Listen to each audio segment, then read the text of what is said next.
지난주 아파트 승강기 문이 열리자 아랫집 쌍둥이 엄마가 초췌한 몰골로 쌍둥이 유모차를 잡고 서 있었다.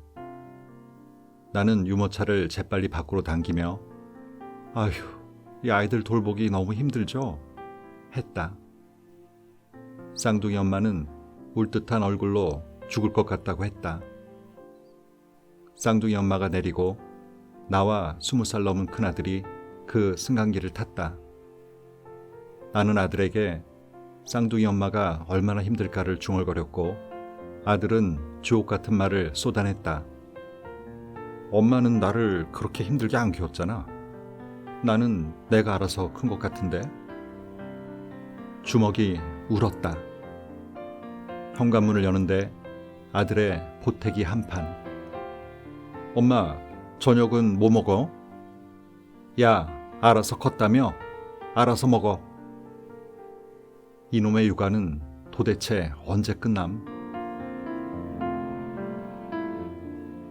책 읽는 다락방의 제이입니다. 인생은 가까이서 보면 비극이지만 멀리서 보면 희극이다. 찰리 채플린이 남긴 여러 명언 중 하나인데요. 이 가까이, 멀리의 개념은 공간적인 것일 수도 있지만 심리적 관계도 포함하죠. 대체로 타인의 삶이 멋져 보이고 100m 미인이란 말이 생겨난 것도 제대로 알기 전에 내 기대와 짐작으로 채운 이미지일 뿐입니다. 그런 이유로 늘 불행하다고 생각하는 내 자신도 누군가에게는 부러움의 대상일 수도 있겠죠. 오늘 소개해드릴 책은 평단에서 펴낸 명랑한 중년, 웃긴데 왜 찡하지? 인데요.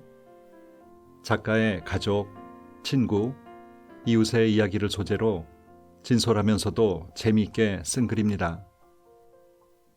이 책 속에 등장하는 사람들은 우리 사는 모습과 별반 다르지 않습니다. 우리와 비슷한 이유로 고민하고 아파하고 행복합니다. 여기에 그녀의 위트와 유머가 더해져 그녀의 글은 웃기면서도 슬프고 찡합니다. 이 책의 저자인 문하연 씨는 문학 소녀를 꿈꿨지만 평범한 직장인으로 가정주부로 살다가 40대 후반에 들어서면서 다시 글을 쓰기 시작했는데요.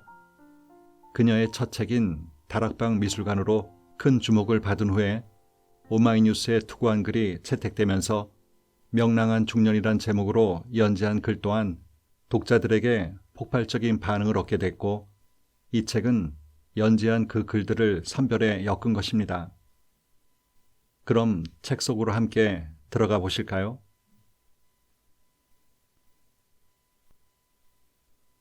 박보검에게서 온 전화. 그래, 이게 현실 부부지.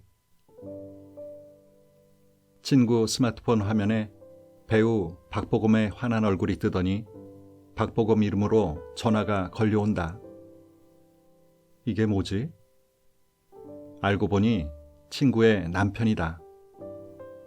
일단 보검이 얼굴이 뜨면 보기도 좋잖아. 전화 올 때마다 불쾌지수가 확 줄어. 천재다. 남편 이름과 사진을 박보검으로 저장하다니. 또 다른 친구의 휴대전화 주소록에는 남편이 너그러운 남편으로 저장되어 있다. 하도 날카롭고 까칠해서 제발 좀 너그러워지라는 염원을 담아 그렇게 저장했단다. 염원이 이루어지면 지구 종말이 오는 것인지 좀처럼 이루어지지 않는다. 25년 전 남편에게 콩깍지가 쓰였던 자기의 눈을 찌르고 싶다는 또 다른 친구는 주소록 속 남편 이름 앞뒤에 하트 이모콘을 붙였다. 그렇게라도 매일 마음을 다잡지 않으면 안 된다고 한다. 참고 사느라 사후에 화장하면 부처님보다 더 영롱한 사리가 나올 거란다. 남편 이름 앞에 하나님의 은혜라고 적은 절친도 있다.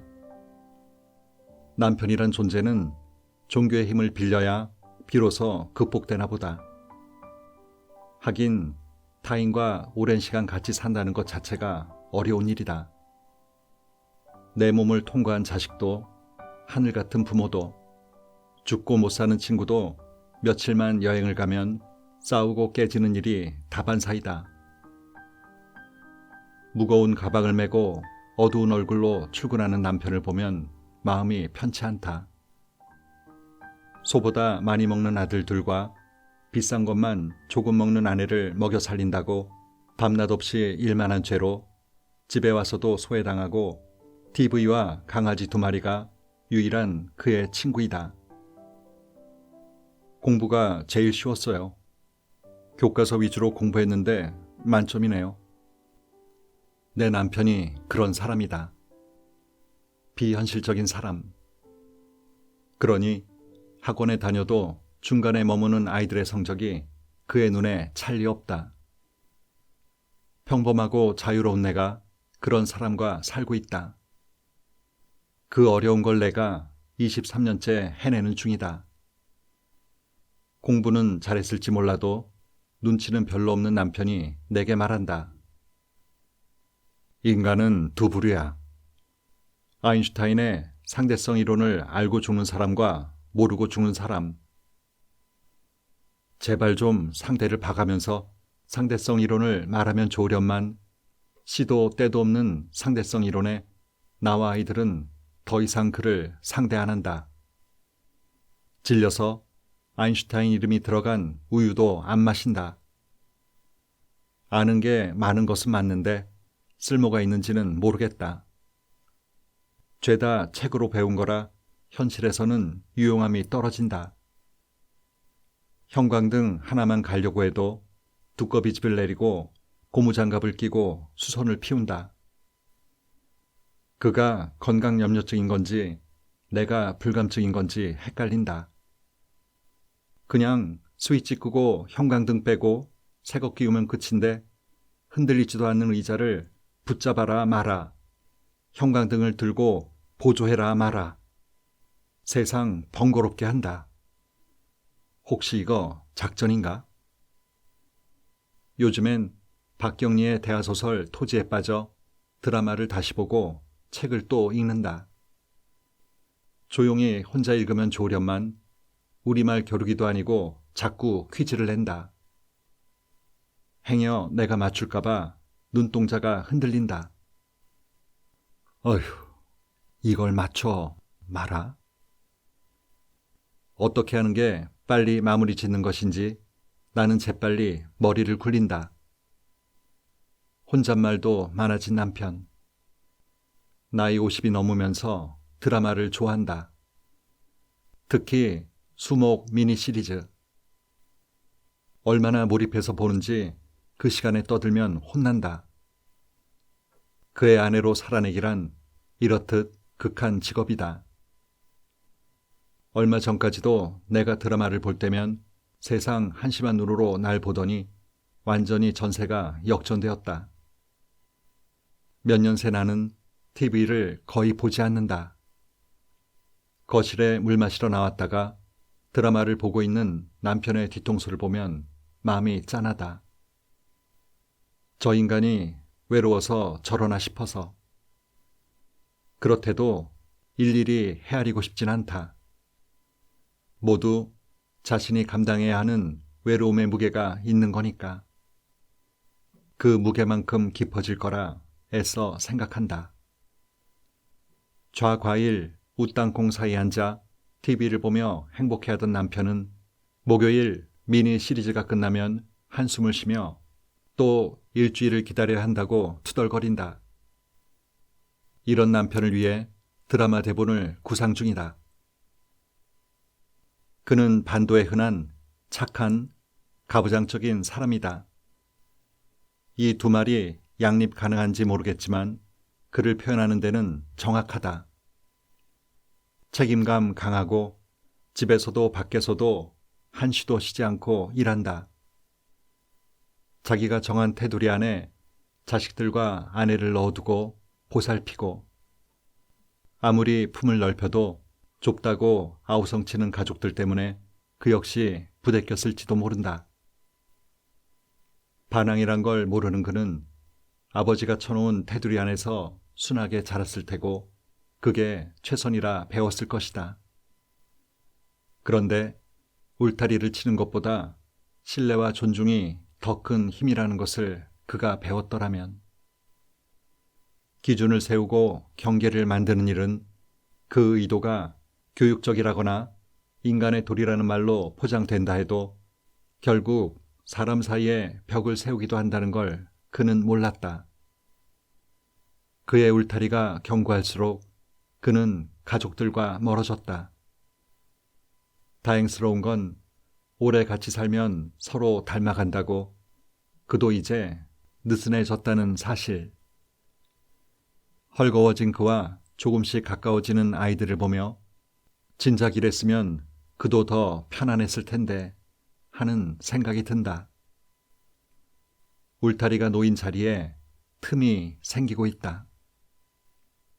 완벽한 아빠, 진지한 남편보다 농담을 건넬 수 있는 틈이 있어야 한다는 걸 그도 이제 아는 것 같다. 아빠의 기대에 부응하지 못한 죄로 사수생 아들은 밥을 먹을 때마다 고개를 숙인다.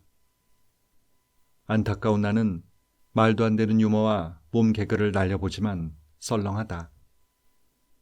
이럴 때 필요한 건 나의 근본 없는 유머가 아니라 그의 격조 높은 위로일 텐데.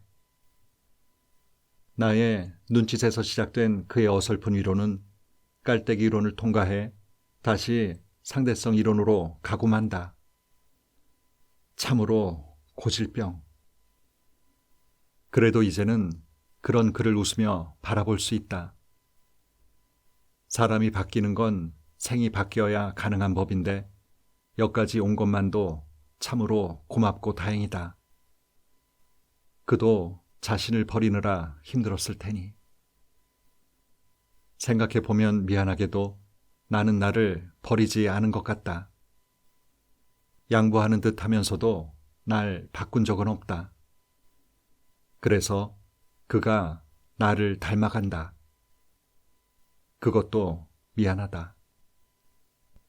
내가 아이들을 잔소리하지 않고 자유롭게 키운 건 역시 어쩌면 그 때문인지도 모른다. 완벽주의인 그와 반대로 해야 아이들이 숨을 쉴 수 있을 테니. 상대성 이론이 맞긴 맞다. 서로 뭔가를 일부러 버리지 않아도 편안한 그런 날이 왔으면 좋겠다. 아마도 곧 올 것 같다. 현실판 바보 온달과 평강공주. 영화 같은 40년. 나는 같은 아파트에 15년째 거주 중이다. 몇 층 아래에는 나와 비슷한 시기에 이사를 온 60대 중반 부부가 살고 있다. 그들은 항상 밝은 얼굴, 명랑한 목소리로 주민들에게 인사말을 건넨다. 승강기에서 그녀를 바라보는 그의 눈에서 꿀이 뚝뚝 떨어진다. 재혼한 부부인가? 저 연배에 어떻게 저렇게 사이가 좋지? 집과 연결된 작은 산에 다정히 산책을 다니고 서로를 향한 존경과 애정 어린 말들을 나눈다. 그가 우리 부부를 초대했다. 오랜 시간 얼굴을 봐온 사이라 낯을 가리는 나도 좀 편안해진 상태였다. 그는 덩치가 크고 목소리가 좋다. 자동 에코가 장착되어 있는지 중저음의 동굴 목소리가 난다. 그녀는 아담한 체격에 나이와 도저히 맞지 않는 맑은 얼굴, 티 없는 눈동자를 가지고 있다. 넷이 커피를 마시다가 문득 그동안 궁금했던 질문을 던졌다. 두 분은 어떻게 만나셨어요? 그는 12세에 아버님이 갑자기 돌아가시고 소년 가장이 되었다. 먹고 사는 일이 시급하니 공부는 꿈만 같았던 시절이었다. 그렇게 20살이 넘어 어렵사리 고입, 대입 검정고시를 치르고 9급 공무원이 되었다. 첫 근무지는 당시 서울역에서 기차로 10시간 걸리는 삼척 등기소. 그 길 위에서 그녀를 처음 만났다. 그녀는 책을 좋아해 세계 문학 전집을 몇 번이나 읽은 문학 처자였다. 둘은 살아온 이야기, 문학 이야기를 나누었다. 안동 본가에 가던 중인 그녀와 4시간의 짧은 만남을 기로하고 헤어졌다. 그는 기차에서 내리는 그녀의 손에 수첩 한 장을 찢어 근무지 주소를 적어주며 아쉬운 작별을 했다. 그녀에게서 연락이 없었다. 그 후로 10개월. 잊을 무렵 드디어 기다리던 그녀의 편지가 도착했다. 그녀는 그 사이 독일에서 간호사로 일하고 있었다. 그러니 새로운 생활에 적응하느라 바빴다. 우연히 수첩들을 꺼내 정리하다가 그의 주소가 적힌 쪽지를 발견하고 그제야 편지를 보낸 거다. 둘은 편지로 마음을 나누었다. 그렇게 서신을 주고받으며 서로 가까워졌다. 그러던 어느 날 그는 사법고시에 응시하고 싶지만 당장 일을 그만두면 먹고 사는 일이 문제가 되니 고민이라고 털어놓았다. 그녀는 묻지도 따지지도 않고 그를 지원하겠다고 했다. 타국에서 죽도록 일해서 번 돈을 기차에서 스치듯 만난 사람에게 전부 보내준다는 게 말이나 되는 일일까? 놀랍게도 그녀는 2년 동안이나 그를 지원했다.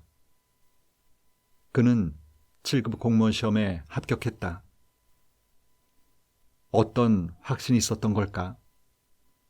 겨우 한 번 만난 사람인데 그냥 운명이었을까? 운명이라고 말하는 건 너무 쉽다. 타인의 노력과 힘든 결정을 수고로움 없이 한 번에 정리해버리니까. 어떤 선택은 보기 좋은 열매를 맺기도 하지만 또 어떤 선택은 모든 걸 앗아가 버리기도 한다. 마음 주고 돈 주고 다 주고 나니 성공해서 떠나버리는 스토리는 흥부와 놀부 이야기만큼 유명하다. 그만큼 그런 일들이 흔하니까.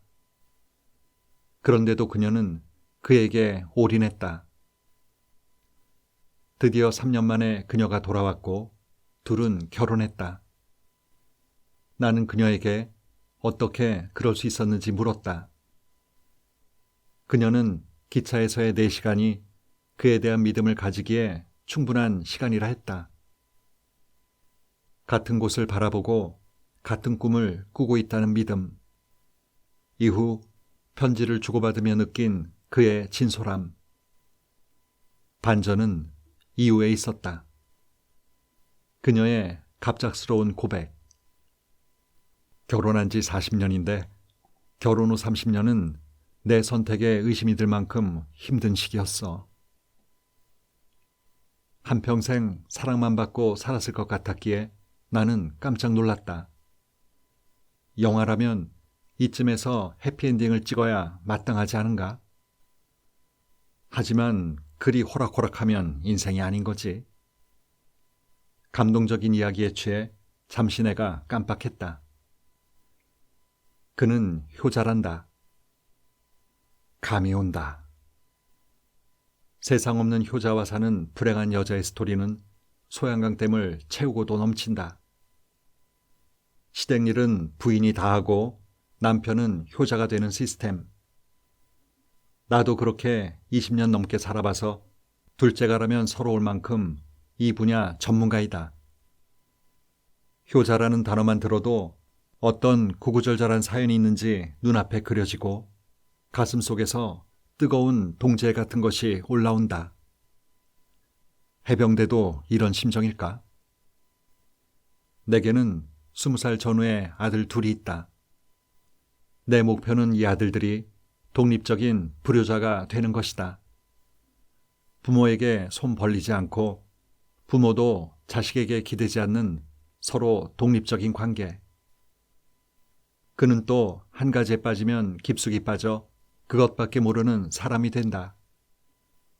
한동안 골프에 빠져 밖으로만 돌았다.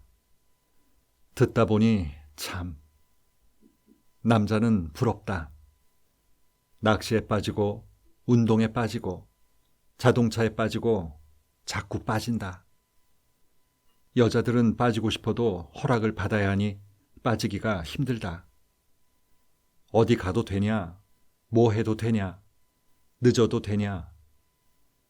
어쩌다 100만 년 만에 친구들과 여행을 가려 해도 절차가 복잡하다. 말을 꺼내기 전에 이란 이안으로 계획을 짜야 한다. 그리고 내가 얼마나 힘들게 이 말을 꺼내는지 보여주기 위해 저기 하면서 말을 더듬고 깎던 과일을 떨어뜨리며 불안한 심경을 흘려야 한다. 안 된다고 했을 경우 강경책으로 나갈지 눈물을 줄줄 흘리며 심파로 나갈지 분위기를 봐가며 결정해야 하기 때문에 순발력도 필요하다. 아, 그녀는 그가 효자라는 말과 뭔가에 빠져 가정을 소리한 얘기는 단 1분만 했을 뿐인데 나는 슬프게도 그 말에 완벽하게 감정이입했다. 그녀는 사랑을 인내라고 했다. 그렇게 참고 기다렸더니 마침내 그녀가 꿈꾸던 그가 되었다. 가정에 충실하고 말이 통하는 남편의 모습이 된 것은 최근 10년의 일이다. 그도 점점 깨달아갔다. 그가 효자로 살 수 있었던 것도 그의 가정이 평화로울 수 있었던 것도 그녀의 희생과 인내가 있어서 가능했음을. 그의 에너지가 한쪽으로 쏠릴 때마다 중심을 잡아주는 그녀가 있어서 가능했음을. 그 사실을 조금씩 깨달아가며 그녀에 대한 존경과 사랑이 깊어졌다. 따스한 봄날에야 누군들 꽃을 피우지 못하겠는가. 하지만 엄동설한의 추위에 꽃을 피워내긴 쉽지 않다. 마찬가지로 좋은 일만 있을 때야 누군들 사랑하고 행복하게 사는 게 어렵겠는가. 하지만 진짜 사랑은, 진짜 행복은 인생의 고비고비에서 드러난다. 더 이상 바닥을 칠 수 없을 때, 바닥에 떨어진 그 사람을 버리지 않고 손 내밀어주는 누군가가 있을 때 주위 속에서 더 향기롭게 피어나는 것. 그것이 진짜 사랑이 아닐까. 사랑과 고마움과 애틋함이 범벅인 채로 결혼해도 살다 보면 후회와 원망이 생기기 마련이다. 그들 또한 여기까지 오는데 30년이 걸렸단다. 공연히 주먹이 쥐어졌다. 나는 이제 7년 남았구나. 고지가 눈앞이다. 문득 내 남편이 꿀을 흘리며 나를 바라볼 것을 생각하니 닭살이 돋는다. 그러지는 말라고 해야겠다. 그런데 참고 살기만 하다가 한평생이 가버리면 어쩌지? 내 빈약한 사랑과 커다란 걱정 사이 다시 잠 못 드는 밤이 왔다. 언니, 눈 했어요? 이 질문의 의미를 알려줄게. 친한 후배 간호사가 아이를 낳았다. 그의 대타로 그가 일하던 성형외과에서 몇 달간 일했다. 원장은 자신의 얼굴엔 관대한 듯 했다. 얼굴이 자유롭고 민주적이다. 성격은 털털하고 검소했지만 조금 쪼잔하다는 게 그의 평판이다. 수술실 근무 경력이 있는 나는 당연히 수술 파트에서 일할 것으로 예상했으나 소규모 개인 병원이다 보니 수술 없을 때는 상담도 한다. 수술실 내부가 예사롭지 않다. 벽에 십자가가 걸린 건 많이 봤어도 염주가 걸린 것은 처음 봤다. 잠깐 일할 곳이니 크게 신경 쓰질 않았다. 병원 안내 데스크에 서 있는 나를 뚫어지게 쳐다보는 시선이 느껴졌다. 머뭇거리던 한 여자가 다가와 물었다. 언니, 눈 하신 거예요? 아, 네. 티가 많이 나요? 아, 아니요. 너무 자연스러워서. 여기서 하셨어요? 오래전에 지방에서 했는데 지금은 그 병원이 없어졌다고 하더라고요. 아쉬워하며 돌아서는 그녀의 등 뒤에서 거울을 꺼내본다. 오늘은 내 눈이 예뻐 보이나 보다. 어떤 날은 코했냐는 질문을 받는다. 나는 똑같이 답한다. 그리고는 거울을 꺼내 코를 본다.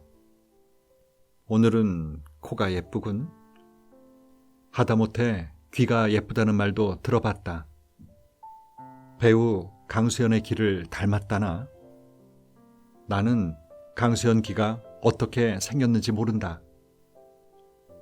성형외과에 오는 사람들은 자세히 보아야 예쁘다라는 시구절을 몸소 확인해준다. 간호사의 얼굴을 세밀하게 관찰하고 분석한 다음 성형을 했는지 어디서 한 건지 꼭 묻는다. 어쩌면 예쁜 곳을 찾을 때까지 보기 때문에 예쁘다고 하는 건지도 모른다. 그래서 나는 어떤 날은 내 눈이, 또 코가, 심지어 귀가 예쁜지를 알았다. 그런데 언니 너무 예뻐요 라는 말은 들어본 적이 거의 없다. 부조화의 얼굴을 가진 나는 이건 무슨 운명의 조화인지. 사실 난 성형을 한 적이 없다. 채색이 아름다운 그림을 배경으로 살구빛 조명을 받으며 레몬색 가운을 입고 있으면 제투성이도 신데렐라처럼 보인다. 다만 이런 질문을 하는 사람들의 심리를 잘 알기 때문에 그렇다라고 답할 뿐이다. 바비 인형 같은 사람이 다이어트 한 적 없어요. 원래 먹어도 살 안 찌는 체질이에요.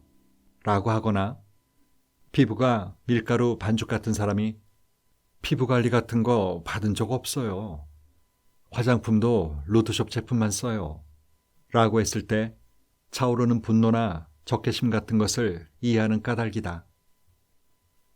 내가 성형했다라고 대답하는 순간 그들의 얼굴에 감도는 안도감과 약간의 우월의식 비스름한 게 스치는 것을 보며 내 하얀 거짓말이 선의임을 확신한다.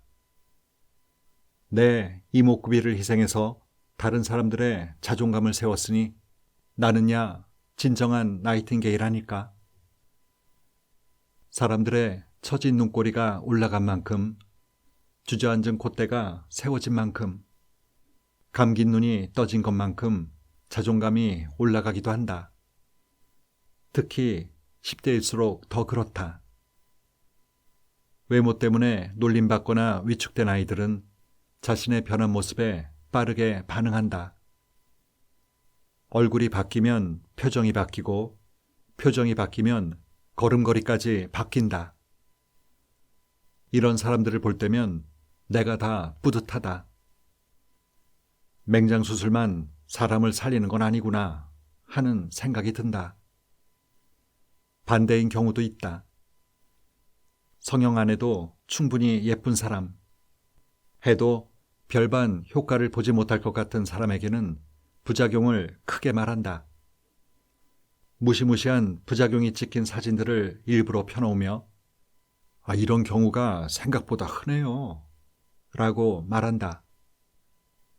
예를 들면 165cm에 몸무게 52kg인 사람이 지방 흡입을 하고 싶다며 얇은 배를 보일 때, U라인의 턱을 V라인으로 깎아달라고 할 때, 뒤통수를 탁 치면 눈알이 툭 빠질 것처럼 눈이 큰데도 더 키워달라고 할 때 등이 그렇다.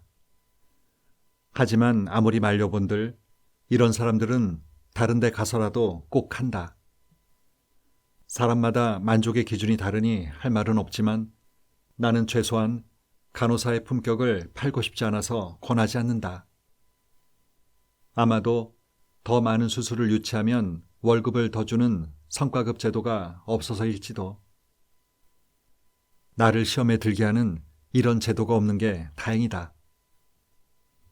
마스크에 목도리로 머리까지 둘둘 말고 눈만 보이는 여자가 왔다. 사자 앞에 앉은 초식동물처럼 안절부절 못하는 그녀는 출산 휴가 간 후배를 찾더니 빈 상담실이 있는지 물었다. 그녀와 빈 방에 들어갔다. 여전히 목도리를 풀지 않고 고개를 숙이고 있는 그녀에게 녹차를 건네며 마주보고 앉았다. 공기는 점점 무거워졌고 나는 이 공기를 흩트리려 날씨가 춥죠? 겨울이 오려나 봐요. 식사는 하셨어요? 등등의 말들을 허공에 뿌렸다. 그녀는 대답 대신 목도리를 풀었다. 그녀의 목과 얼굴은 머리와 눈을 제외하고는 오래된 화상 자국으로 엉겨붙어 있었다. 6개월 전 이곳에서 2차 피부이식 수술을 했고 3차 수술을 예약하러 왔단다. 손가락이 유난히 가는 23세 여린 그녀는 둘만 있는 공간으로 들어오자 이내 차분해졌다. 그녀를 원장실로 데려가는 대신 나는 원장에게 차트를 건네며 그녀가 옆방에 있음을 알렸다. 원장은 묻지도 따지지도 않고 옆방으로 가더니 그녀를 보고 반가워했다. 잘 지냈냐는 안부를 주고받은 후 원장은 얼굴을 세밀히 살폈다. 많이 좋아졌다며 앞으로도 몇 번은 더 해야 하는 장기전이니 밥도 잘 먹고 많이 웃으라고 했다. 수술 후에 회복하면서 많이 웃어야 피부가 늘어나 자연스러워진다며. 마지막에 원장은 눈이 예쁜 미연 씨라고 말했다. 가만히 보니 진짜 눈이 예뻤다. 화상에 가려 보이지 않던 눈이 선한 눈망울이 보석처럼 빛이 났다. 진주를 만든 조개처럼 두 눈꺼풀 사이에서 얼마나 많은 눈물을 쏟아낸 뒤 지금처럼 빛나게 됐을까? 아니, 빛을 되찾게 됐을까? 그걸 발견한 원장도 달라 보였다. 놀란 건 그 다음이었다. 감사해요, 원장님. 이렇게 무료로 계속 치료를 받아도 되는 건지 모르겠어요. 죄송해서. 그런 소리 말고 내가 내준 미션은 잘하고 있죠? 하루에 1시간씩 산책하기. 집에만 있으면 안 돼. 자꾸 나가야 해. 알겠죠? 네, 하고 있어요. 그녀가 가고 동료 간호사에게 들었다. 원장은 사정딱한 사람들을 무료로 진료한다는 사실을. 아니, 이런 미담은 주로 큰 병원에서 홍보용으로 많이 사용하는데 원장은 절에 다니는 불자이면서 오른손이 한 일을 왼손이 모르게 하고 있었다니. 다음 날 아침 사비를 털어 향 좋은 아메리카노를 사다가 원장 방에 놓았다. 아르바이트 주제에 원장에게 커피를 샀다. 쪼잔해서 회식 때 절대 한우는 안 사준다는 원장은 이게 뭐야? 하며 좋아했다. 제가 한 통 냈어요. 찔리는 게 많아서요.